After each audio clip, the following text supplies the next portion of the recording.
Welcome to Thamarai recipes. இன்றைக்கி நான் முட்டை கிரேவி தாங்க செய்ய போகிறேன். இந்த முட்டை கிரேவி செய்கிறதுக்கு 4 முட்டை வந்து வேக வச்சு எடுத்து வச்சுருக்கேங்க. இதை முதல்ல தோல் உரித்து எடுத்துக்கலாம். இப்போ ஸ்டவ் ஆன் பண்ணிவிட்டு கடாய் வச்சாச்சு. கடாயில் கொஞ்சமாக எண்ணெய் சேர்த்துக்கலாங்க. எண்ணெய் சூடானதும் 2 துண்டு பட்டை, 2 ஏலக்காய், 2 கிராம்பு சேர்த்துக்கிறேன். இதை பொரிஞ்சு வந்ததுக்கப்புறமா நீலவாக்கில் வெட்டி வச்சுருக்கிற பெரிய வெங்காயம் வந்து இதோட சேர்த்துக்கிறேங்க. கூடவே ஒரு பச்சை மிளகாவையும் கட் பண்ணி சேர்த்துருக்கேன். பெரிய வெங்காயம் வந்து மீடியம் சைஸ் பெரிய வெங்காயங்கிறதுனால 3 வெங்காயம் வந்து நான் கட் பண்ணி சேர்த்துருக்கேங்க. கூடவே ஒரு கொத்து கருவேப்பிலையும் சேர்த்துடலாம். இதை வந்து லோ ஃப்ளேமில் வச்சுட்டு நல்லா வதக்கிக்கலாங்க. வெங்காயம் பாதி வதங்கினதுக்கப்புறமா 1 ஸ்பூன் அளவுக்கு இஞ்சி பூண்டு பேஸ்ட் வந்து இதோட சேர்த்து வதக்கிக்கலாம். இந்த இஞ்சி பூண்டோட பச்சை வாடை போகிற வரைக்கும் வதக்கிட்டு அதுக்கப்புறமா 2 தக்காளி வந்து பொடியாக வெட்டி இதோட சேர்த்துறேங்க. கூடவே உப்பு சேர்த்து நல்லா வதக்கிக்கலாம்.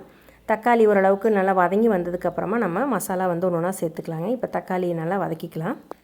இப்போ தக்காளி வந்து ஓரளவு வதங்கி வந்துருச்சு. இந்த டைமில் வந்து நான் முதல்ல 1/4 ஸ்பூன் அளவுக்கு மஞ்சள் தூள் சேர்த்துக்கிறேன்.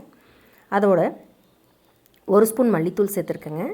1/4 ஸ்பூன் அளவுக்கு கரம் மசாலா தூள், 3/4 ஸ்பூன் அளவுக்கு வந்து மிளகாத்தூள் வந்து சேர்த்துருக்குறேன்.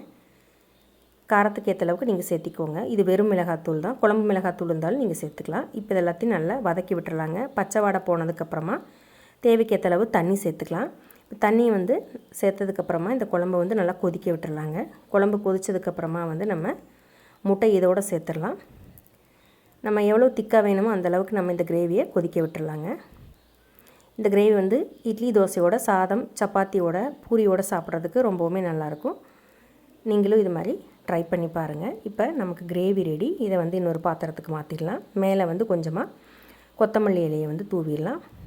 நல்ல மணமாக இருக்கும் அப்படிங்கிறதுக்காக. நம்ம சேனலை ஃபஸ்ட் டைம் பார்க்குறீங்கன்னா சப்ஸ்கிரைப் பண்ணுங்கள். இந்த வீடியோ உங்களுக்கு பிடிச்சிருந்தா ஃப்ரெண்ட்ஸ்க்கு ஷேர் பண்ணுங்கள். தேங்க்ஸ் ஃபார் வாட்சிங்.